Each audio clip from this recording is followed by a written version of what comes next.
नमस्कार दोस्तों, फिर से स्वागत है आप सभी का आपके अपने एमपीपीएससी उत्कर्ष के इस यूट्यूब चैनल में।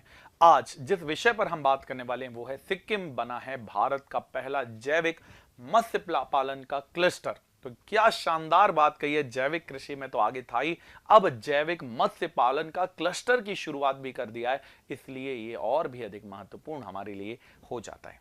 तो क्या हुआ है, तो सिक्किम बना है भारत का पहला जैविक मत्स्य पालन का क्लस्टर, और ये बहुत ही महत्वपूर्ण बात है। और कहां हुआ है, तो भारत सरकार ने भाई सिक्किम के जो सोरेंग जिला है यहां पर देश का पहला जैविक मत्स्य पालन क्लस्टर करने की शुरुआत करी है। कब किया उद्घाटन, तो अभी 6 जनवरी 2025 को असम के गुवाहाटी के केंद्रीय जो पंचायत मंत्री है, मत्स्य पालन पशुपालन डेयरी मंत्री हैं, ये हैं राजीव रंजन सिंह जी, इन्हीं के द्वारा इसका काम किया गया या इसका उद्घाटन किया गया है। प्रधानमंत्री मत्स्य संपदा योजना के अंतर्गत इसमें काम किया गया है और इसमें मत्स्य पालन पशुपालन और डेयरी मंत्रालय ने सिक्किम के सोरेंग जिले में देश का पहला क्या बना दिया है, तो देश का पहला जैविक मत्स्य पालन क्लस्टर की शुरुआत कर दी है। इस क्लस्टर में किसने भी सहयोग किया है, तो नाबार्ड नेशनल एग्रीकल्चर बैंक जो आप जानते हैं, इसने अपनी सहायता इसमें दी है और निर्माण के लिए सरकारी और सहकारी समितियों को भी इसमें शामिल किया गया है। और ये पहली बार ऐसा होने वाला है कि कृषि और पारिस्थितिकी के रूप में मछली पालन किया जा रहा है, तो ये इससे और भी अधिक विशेष महत्वपूर्ण बनाकर तैयार करता है। यदि सिक्किम की बात करें तो सिक्किम पहले भी से ही पूर्ण जैविक राज्य के रूप में है, इसे 2016 में यह प्रमाण पत्र दिया जा चुका है। इसके अलावा सिक्किम अब किस ओर बढ़ रहा है, तो जैविक मत्स्य पालन के क्षेत्र में देश में पहला राज्य बनकर तैयार हो रहा है। यदि मत्स्य पालन की बात करें तो भारत सरकार ने पहले ही बहुत सारे क्लस्टर और बनाए हैं, जैसे हजारीबाग झारखंड में मोती क्लस्टर, मोती पर्ल वाला क्लस्टर बनाए हैं। मदुरै तमिलनाडु में सजावटी मत्स्य पालन का क्लस्टर बनाया है। लक्षद्वीप में समुद्री शैवाल का क्लस्टर बनाया है। अंडमान और निकोबार में टूना क्लस्टर को बनाकर यहां तैयार किया गया है और लक्षद्वीप में यही समुद्री शैवाल की बात पुनः लिखी गई है। तो बहुत सारे अलग अलग जगह पे अलग अलग काम सरकार ने किए, पर ये जैविक मरुस्थल क्लस्टर क्यों या जैविक मत्स्य पालन क्लस्टर ही क्यों, आखिरकार टारगेट क्या है? तो पहला टारगेट यहां हमें दिखाई देता है कि एंटीबायोटिक रसायन और कीटनाशक मुक्त होना चाहिए जैविक मछली। दूसरा काम है पर्यावरण के प्रति जागरूकता बढ़ानी है और बाजार में स्वच्छ और स्वस्थ मछली उपलब्ध हो, इसके लिए यहां पर काम किया जा रहा है। इसके अलावा संधारणीय जल कृषि को बढ़ावा देना है, जो सस्टेनेबल है, इसमें काम करना है सरकार को। इसके अलावा पारिस्थितिकी रूप से स्वस्थ मछली पालन प्रणालियों में कैसे डेवलप किया जा सकता है और क्या किया जाए, इसके लिए सरकारें इसमें काम कर रही हैं। और अंत में जलीय पारिस्थितिकी तंत्र को प्रदूषण और क्षति से बचाना है, इसके लिए सरकार ने पहला राज्य सिक्किम को चुना है जहां पर यह जैविक मत्स्य पालन का क्लस्टर बनेगा। उद्देश्य यदि हो गए तो अब आता है कि आखिरकार क्या प्रॉफिट होगा, ऐसा हम करें तो क्या करें, क्यों करें, जिससे लाभ क्या होने वाला है, तो इससे बहुत सारे लाभ होंगे। जैसे उच्च मूल्य मिलेगा, भाई जो भी जैविक चीज होती है उसकी वैल्यू ज्यादा होती है। निर्यात एक्सपोर्ट करने की संभावना बढ़ेगी, लागत कम आने वाली है, सरकारी अनुदान मिलेगा, सब्सिडी मिलने वाली है, परमानेंट हमारी इनकम का ये सोर्स हो जाएगा, रोजगार का सृजन हो जाएगा, ब्रांड वैल्यू बढ़ेगी। भाई कोई भी चीज जब होती है ना तो ब्रांड वैल्यू बढ़ती है, पर्यावरण का संतुलन लॉन्ग टर्म के लिए डेवलप होगा, स्थानीय और राष्ट्रीय बाजार में कंपटीशन भी ज्यादा बढ़ने वाला है। तो वही चीज डिटेल में लिखी है कि आखिरकार जैविक जो मछलियों का बाजार है, ये पारिस्थितिकी जो हमारी पारंपरिक मछलियों की तुलना में अधिक कीमती होंगी, कॉस्ट ज्यादा होती है। आप देखिएगा जैविक अनाज खरीदिए, जैविक फल खरीदिए, वो आपको कॉस्ट में महंगा मिलेगा। अंतरराष्ट्रीय बाजार में जब हम मछली बेचेंगे तो अधिक मांग होगी, इससे हम एक्सपोर्ट कर पाएंगे, विदेशी मुद्रा को अर्जित कर पाएंगे। एंटीबायोटिक्स हो, रसायन हो, सिंथेटिक आहार के उपयोग करने से ना केवल खर्च कम होगा, बहुत सारी चीजें, हमें पैसा भी बच पाएगा। जैविक कृषि और मत्स्य पालन को बढ़ावा के लिए सरकार क्या दे रही है, वित्तीय सहायता दे रही है, यह भी हमारे लिए अच्छा है। लॉन्ग टर्म के लिए अच्छा व्यवसाय है, मछुआरों किसानों को लाभ होगा, ना केवल देश स्तर पर वर्थित क्षेत्रीय स्तर पर रोजगार की प्राप्ति होगी, जो प्रवास है वो रुकेगा और ग्रामीण अर्थव्यवस्था हमारी मजबूत हो जाएगी। जैविक जो अर्थव्यवस्था है इसका विश्वसनीयता अधिक बढ़ेगी, उपभोक्ताओं का विश्वास बढ़ेगा और बिक्री के लिए जब वृद्धि होगी तो पूरे समग्र क्षेत्र का विकास संभव हो पाएगा। क्योंकि इससे पॉल्यूशन नहीं होगा तो प्रदूषण और जल शुद्ध रहने से मछली पालन उद्योग स्थायी रहेगा, परमानेंट रहेगा और इसकी डिमांड और सप्लाई हमेशा बनी रहेगी, जिससे किसानों और व्यापारियों को भी इससे मदद मिलने वाली है। अब देखते हैं कि मत्स्य पालन से संबंधित कौन कौन से विभाग यहां काम कर रहे हैं। तो भारतीय मत्स्य मात्स्यिकी सर्वेक्षण मुंबई ने काम किया। तो भारतीय मात्स्यिकी सर्वेक्षण मुंबई ने इसमें काम किया है, जो 1946 में भारत सरकार द्वारा बनाया गया एक पायलट प्रोजेक्ट भी था। इसके अलावा डीप सी फिशिंग स्टेशंस के रूप में इसे जाना जाता है। इसका बेसिक उद्देश्य जो समुद्र में मत्स्य का कैसे विकास हो, उसमें खाद्य आपूर्ति किस प्रकार से सुनिश्चित हो, इसके लिए काम करता है। इसके अलावा कोरल रीफ को इकोसिस्टम का रिसर्च भी करता है, अनुसंधान करता है, अन्वेषण करने का काम भी सरकार के अंतर्गत ये करता नजर आता है। फिर दूसरा सा है केंद्रीय मत्स्य नौ संचालन एवं इंजीनियरिंग प्रशिक्षण संस्थान, जो बेसिकली कहां पर है तो कोच्चि में दिखाई देता है। इसकी स्थापना कब हुई थी तो 1972 में हुई थी। इससे पहले इंटीग्रेटेड फिशरीज प्रोडक्ट के नाम से जाना जाता था।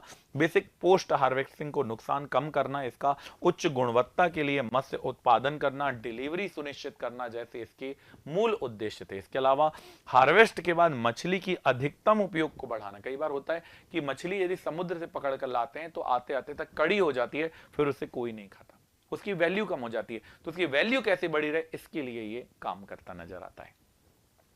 केंद्रीय मात्स्यिकी तटवर्ती इंजीनियरिंग संस्थान, ये संस्थान कहां है तो ये संस्था बेंगलुरु में लोकेट होती है और इसकी स्थापना 1968 में संयुक्त राष्ट्र खाद्य एवं कृषि संगठन, जिसे हम कहते हैं ना, जो आप FAO कहते हैं, वही संगठन के द्वारा इसके द्वारा की गई थी। और इसका उद्देश्य मत्स्य बंदरगाहों में निवेश और सर्वेक्षण विकास करना था। 1974 से लेकर 1976 तक स्वीडिश इंटरनेशनल डेवलपमेंट एजेंसी के द्वारा इसमें टेक्निकल सहायता भी हमें दी गई है, ताकि हम और अच्छे से काम कर सकें और इसमें लाभ ले सकें। इसके अलावा जो समुद्र के किनारे का तटीय जलीय जो कृषि है, उन कृषि कार्यों को कैसे बढ़ाया जाए, उसका डेवलपमेंट कैसे हो, उसका इंजीनियरिंग समाधान कैसे हो, इसके लिए ये बेसिकली काम करता है। मछुआरों के लिए भी काम करता है। राष्ट्रीय मात्स्यिकी विकास बोर्ड, जी हां, ये जो राष्ट्रीय मात्स्यिकी विकास बोर्ड है बेसिकली ये हैदराबाद में दिखाई देता है। इसकी स्थापना अभी अभी हुई है, बहुत पुराना संस्था नहीं है। इसकी स्थापना सितंबर 2006 में हुई थी और इसका हेडक्वार्टर अभी मैंने बताया कि इसका हेडक्वार्टर हैदराबाद में। इसका मुख्य कार्य क्या भैया, जो मछुआरे हैं उनकी आजीविका, उनकी जो पेमेंट कैश, उनको जो पैसा मिलता है उसकी आजीविका को बढ़ाना है और उपभोक्ताओं का रुझान इस ओर हो, आकर्षित करना इसका प्रमुख उद्देश्य है। अब चलते हैं मत्स्य पालन संबंधित कौन कौन से ऐसे विभाग हैं जो और काम करते हैं। तो इसमें है तटीय जलीय कृषि प्राधिकरण, CAA कहा जाता है। इसका हेडक्वार्टर चेन्नई में है। बेसिकली इसकी स्थापना भी अभी 22 दिसंबर 2005 को हुई थी और इसके बाद ये बहुत महत्वपूर्ण हो जाता है, चूंकि इसका उद्देश्य है कृषि के जो तटीय क्षेत्र, समुद्र के जो तटीय क्षेत्र है, वहां जलीय कृषि, जो जल से संबंधित कृषि गतिविधि है, उनका रेगुलेशन करना, विनियमन करना, फार्मों का निर्माण करना, उसका संचालन करना, रजिस्ट्रेशन करना, निरीक्षण करना, ये इसका प्रमुख काम है। और इनपुट को भी ये मानक डिसाइड करता है कि क्या होना चाहिए। इसके अलावा यदि हम बात करें राष्ट्रीय मछुआरा सहकारी संघ लिमिटेड की बात करें तो ये नई दिल्ली में स्थित है। इसकी स्थापना भी बहुत पुराने समय में की गई थी, 1980 के जमाने में की गई थी, जब इसे अखिल भारतीय मछुआरा सहकारी संघ के नाम से हम जानते थे।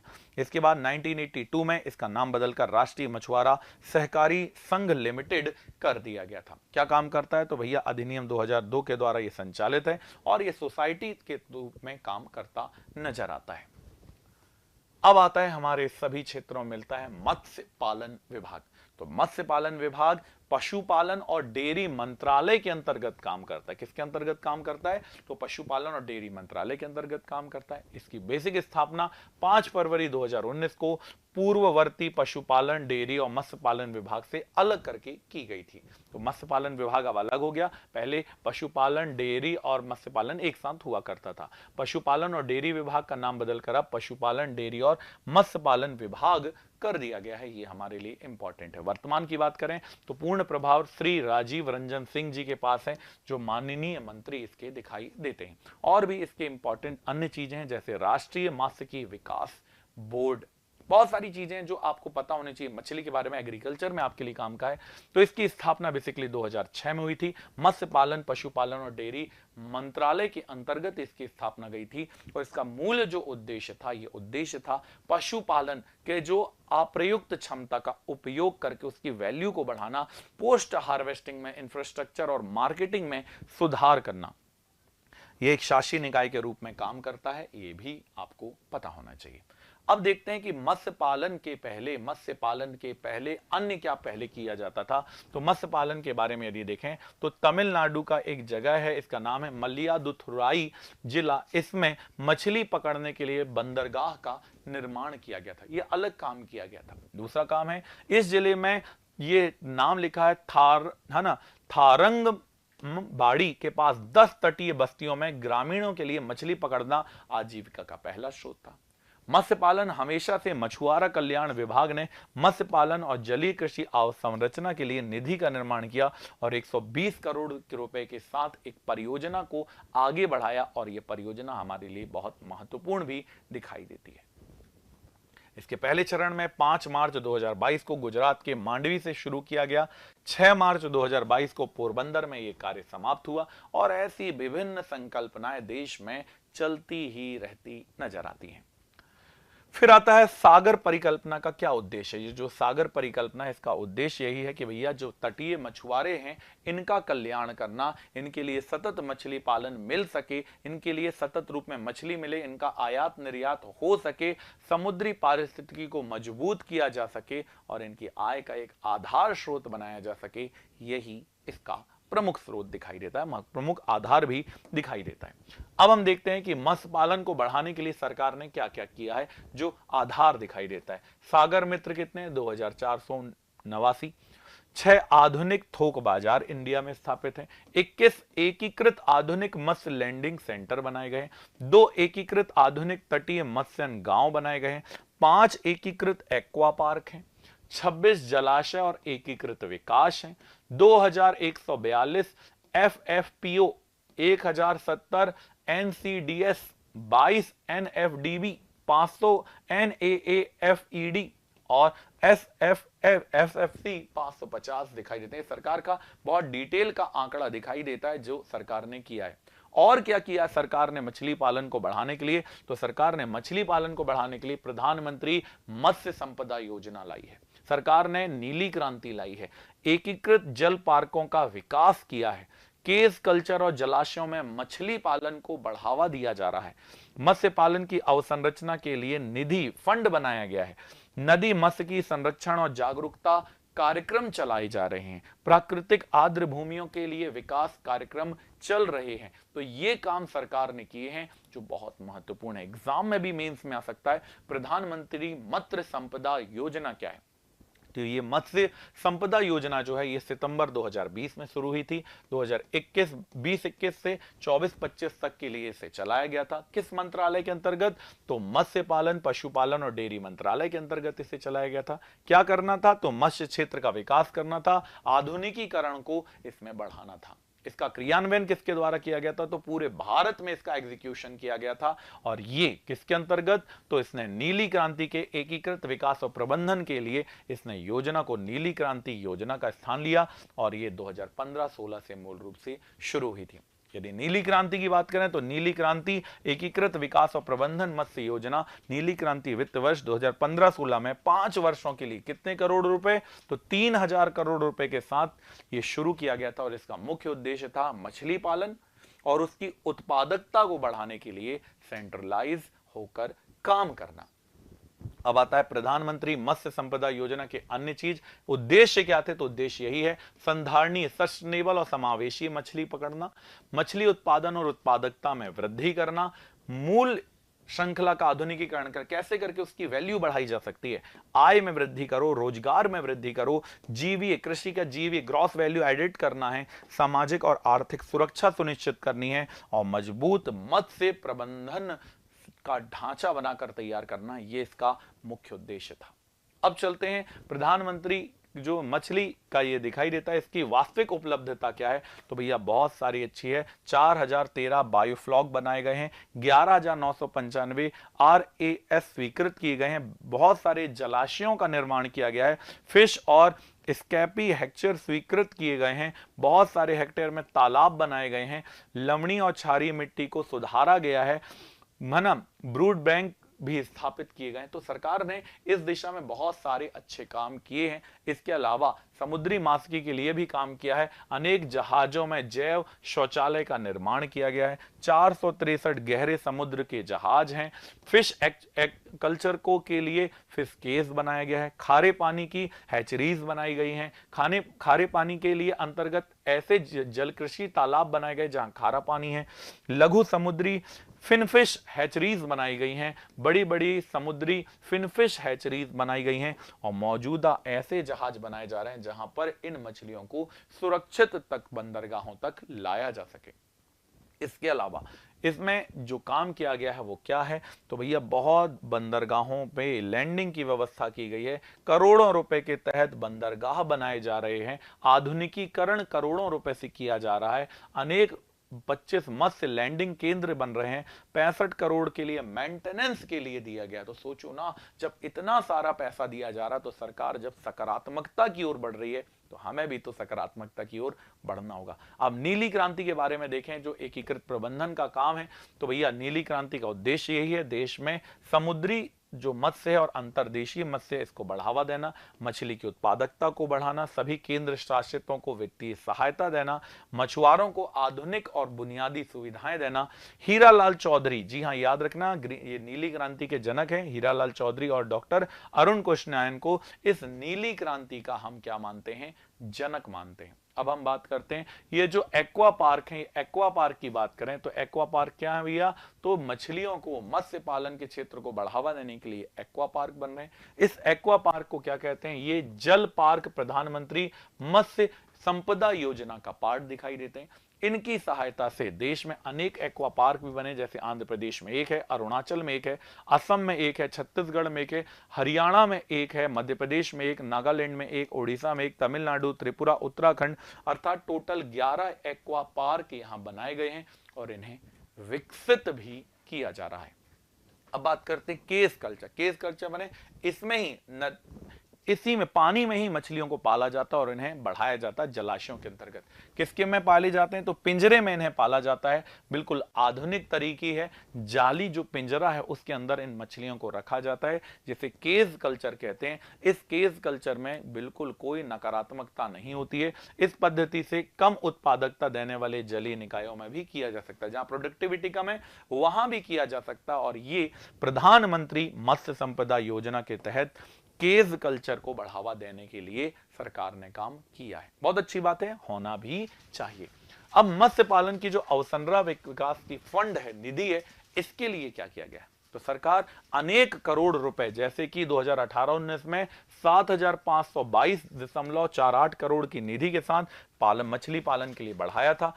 बेसिक उद्देश्य यही है कि देश के अंदर और देश के बाहर भी कैसे करके हम आयात निर्यात कर सके, मछलियों का बेसिकली निर्यात कर सके, कैसे विदेशी मुद्रा को प्राप्त किया जा सके, कैसे करके सतत समृद्धि दर हासिल की जा सके, इसके लिए काम करना इसका मूल उद्देश्य है।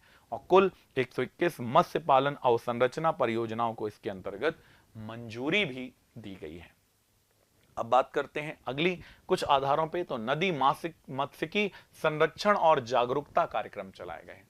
इस कार्यक्रम की बात करें तो देश के कितने राज्य, तो 9 राज्य और केंद्र शासित प्रदेशों में नीली क्रांति के तहत 41 नदियों में ये मत्स्य पालन को बढ़ावा दिया गया है। भारत में 14 प्रमुख, 44 मध्यम और कई छोटी नदियां हैं जहां पर यह मत्स्य पालन के लिए काम किया जा रहा है। देशी मछलियों को भी पालना है, विदेशी मछलियों के लिए भी काम करना है। तो देशी प्रजातियों के लिए मुख्य रूप से काम करना, और इसके लिए सरकार ने वित्तीय सहायता केंद्र स्तर पर दी है और इसका पहला चरण अब शुरू हो चुका है और दूसरा चरण अक्टूबर में शुरू होने की संभावना बताई भी जा रही है। इसके अलावा मछुआरों के लिए भी बहुत सारे करोड़ रुपए का निवेश किया गया है। अंतरराज्यीय स्तर पर पारंपरिक मछुआरों को कैसे करके मछली पालन के लिए प्रमोट किया जा सके, उनके लिए सकारात्मकता लाई जा सके, इसके लिए सरकार ये काम कर रही है। प्राकृतिक आर्द्र भूमियों का विकास कार्यक्रम भी सरकार कर रही है। इसके तहत NWCP भारत के पर्यावरण वन जलवायु मंत्रालय के अंतर्गत 1987 में ये शुरू की गई थी।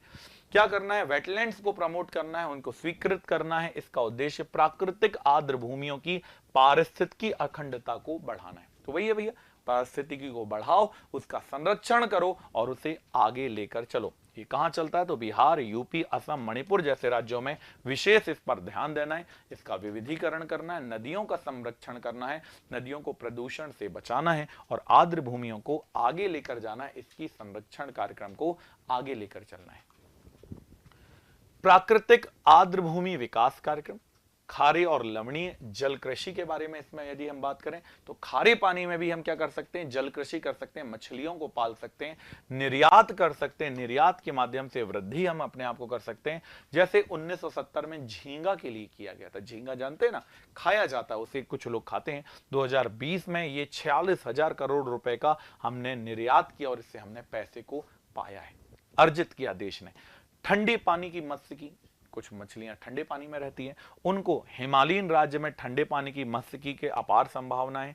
2024-25 में इसका 90,000 मैट्रिक टन की संभावनाएं बताई जाती है और इस संभावनाओं को चूंकि हमें बढ़ाना है, इसके लिए हमें लगातार निरंतर काम करने भी होंगे। इसके अलावा सजावटी मत्स्य पालन, ये कैसे होता है? तो 125 से अधिक देशों में फैला हुआ है, अरबों का कारोबार है। आप देखिए, रंगीन मछलियों का काम चलता है और ये बहुत महत्वपूर्ण दिखाई देता है। और भारत को यदि अग्रणी बनाना है तो इसके लिए सजावटी मत्स्य समूहों का निर्माण करना होगा और यदि ये कर पाए तो देखिए एक्वेरियम और एक्वा का जो काम है वो बहुत अच्छा चल पाएगा।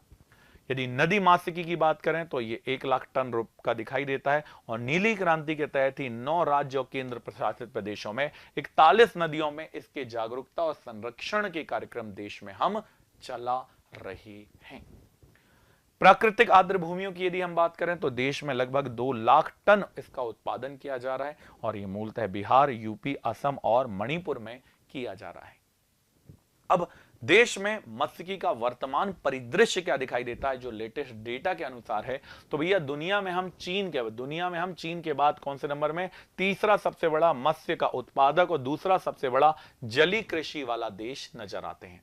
नीली क्रांति ने मत्स्यिकी और जलीय कृषि के क्षेत्र में बहुत महत्वपूर्ण काम किया है। 1980 में अंतरदेशीय मत्स्यिकी का योगदान 36% था, जो अब बढ़कर कितना हो गया है? 70% हो गया है। अंतरदेशीय मत्स्यिकी की बात करें तो 50-51 में इसका उत्पादन 7.5 लाख मैट्रिक टन था, जो अब 141 मैट्रिक टन हो गया है। 2000 में जहां समुद्री मत्स्यिकी का उत्पादन का वर्चस्व था, लेकिन अब अंतरदेशीय मत्स्यिकी का योगदान 70% में हम दे रहे हैं। टैंक और पॉन्ड की यदि बात करें तो देश में लगभग 2.36 मिलियन हेक्टेयर टैंक और पॉन्ड का क्षेत्र उपलब्ध है। कल्चर बेस्ड मत्स्यिकी को हम विकास कर रहे हैं, इसको प्रमोट कर रहे हैं और इसका अधिकतम उपयोग कर रहे हैं। वर्तमान में टैंक और पॉन्ड 8.5 मिलियन मैट्रिक टन उत्पादन कर रहा है, जो इसमें सकारात्मकता की ओर इसे ले जाता है। अंतर्देशीय संसाधन में जलाशय का निर्माण है, तालाब, टैंक का निर्माण है, खारे पानी के क्षेत्र हैं, नदियों नहरों की लंबाइयों को बढ़ाया जा रहा है, बाढ़ मुक्त झीलें बनाई गई हैं। इसके अलावा समुद्री संसाधन में तटरेखा हमारी बहुत लंबी है, 7,516 किलोमीटर की तटरेखा हमारी दिखाई देती है। विशिष्ट आर्किटेक्चर EEZ दिखाई देते हैं, है ना। कॉन्टिनेंटल शेल्फ है हमारे पास, अधिसूचित फिश लैंडिंग सेंटर हमने डेवलप किए हैं। गांव ऐसे बहुत सारे हैं जहां केवल मछली का काम चल रहा है। तो ये बहुत महत्वपूर्ण है। ये एक पुराना स्टैटिक डेटा है कि 2020 और 2001 में जहां 50% यहां पर आप अंतर्देशीय काम करते थे और वहीं समुद्र में हम 50% करते थे, पर आज यदि हम देखें तो समुद्र में हम 75% हो गए और अंतर्देशीय क्षेत्र के अंदर 25% काम कर रहे हैं। ये बहुत अच्छा डेटा है जिसका उपयोग आप कर सकते हैं और इसके लिए अनेक कार्यक्रम सरकार द्वारा चलाए जाते हैं, जैसे मत्स्य उत्पादन, वार्षिक औसत दर में वृद्धि हमने की है, अर्थव्यवस्था में इसका सकारात्मक योगदान दिखाई देता है। इसके अलावा यदि हम देखें तो सामाजिक और पोषण में महत्व देते हैं, ये चीज सस्ती हो जाएगी, समृद्ध पशु प्रोटीन हमें प्राप्त होगा जिससे जो आज असमानता दिखती है वो समाप्त हो जाएगी, भुखमरी और पोषण दूर होगा और भुखमरी और पोषण को दूर करने के लिए इससे अच्छा विकल्प हमारे सामने नहीं है। सरकारी नीतियां भी समर्थन करती है, समावेशीय दिखाई देता है, वित्तीय सहायता सरकार दे रही है, निर्यात करेंगे तो दुगने पैसे को हम प्राप्त करेंगे और ये हमारे लिए बहुत महत्वपूर्ण होने वाला है। अब होली के पहले मिल रहा है आपको होली धमाके का अवसर और ये अवसर आपके पास उपस्थित है 9 से लेकर 22 मार्च तक आपको इसमें मिल रहा है। जितने भी ऑनलाइन उत्कर्ष ऐप है, एमपी के लिए नहीं सभी के लिए, जितने भी उत्कर्ष ऐप है आपके लिए, सभी के लिए कोर्स है, उसमें आपको मिलने वाला है अप टू 90% का डिस्काउंट। प्लस यदि आप जैसे कोई कोर्स अवेल करते हैं आपको एक स्क्रैच कार्ड मिलेगा और उसमें आप जीत सकते हैं अप टू 100% का कैशबैक। सोचो भैया 100% पूरा का पूरा कैशबैक आपको वापस मिल सकता है। और यदि आप पुराने विद्यार्थी हैं, किसी भी तरह से आप यदि उत्कर्ष ऐप में पेड यूजर रहे हैं तो आपको 10% का अतिरिक्त छूट मिलने वाली है यदि आप होली कूपन कोड का इस्तेमाल करते हैं। पर डेट याद रखिएगा 9 से लेकर 22 मार्च तक ही ये आपके पास ऑफर दिखाई देता है। ये ऑफर केवल बुक्स में नहीं, इसमें नहीं है कि ऐप में है, आपके लिए यदि आप चाहते हैं कि कोई भी उत्कर्ष ऐप में बुकशाला में जाकर जहां पर ढेरों हर चीज की किताबें उपस्थित हैं, यदि आप वहां से भी कोई किताब लेना चाहते हैं एमपीपीएससी की हो या आप जिस भी चीज की तैयारी कर रहे हैं, तो यहां पर भी आपको अप टू 90% का ऑफ मिल रहा है, डिस्काउंट मिल रहा है सभी बुकों पर, कोई लिमिटेड बुक पे नहीं, सभी बुकों पे आपको मिल रहा है। पर याद रखना होली हंगामा 9 से 22 मार्च है तो इसी समय पर आप इसे ले लीजिएगा। इसके अलावा यदि आप अभी एमपीपीएससी मेंस लिख रहे हैं और आप चाहते हैं आपको एक क्वालिटी आपके जैसा सफलता में आपके लिए एक माइलस्टोन बने एक सीरीज, तो आपके लिए टेस्ट सीरीज उपस्थित है जिसका नाम है शब्दांकन 1.0 जो 2025 मेंस को टारगेट करती है। ये हिंदी में भी उपस्थित है, इंग्लिश में भी उपस्थित है। इसमें आपको टोटल 40 टेस्ट मिलने वाले हैं। इनमें से यूनिट वाइज 16, पार्ट वाइज 16, एफएलटीज 8, आपकी रैंकिंग मिल चलेगी, एनालिसिस पता चलेगा आपको, इसका बेस्ड डिटेल सॉल्यूशन भी आपको मिलने वाला है। तो चिंता ना करें, आपके लिए ये 40 टेस्ट मात्र 2000 रुपए में इस समय मिल जाएंगे। और क्यों मिल रहे हैं, तो ये होली हंगामा ऑफर चल रहा है जो चल रहा है 9 से लेकर 22 मार्च तक। तो आप इसे एनरोल कीजिए और सफलता के लिए जल्दी से आगे बढ़कर माता पिता हम सबका नाम गौरवान्वित कीजिए। मिलते हैं अगले वीडियो में, जुड़े रहिए आपके अपने एमपीपीएससी उत्कर्ष के परिवार के साथ। जय हिंद।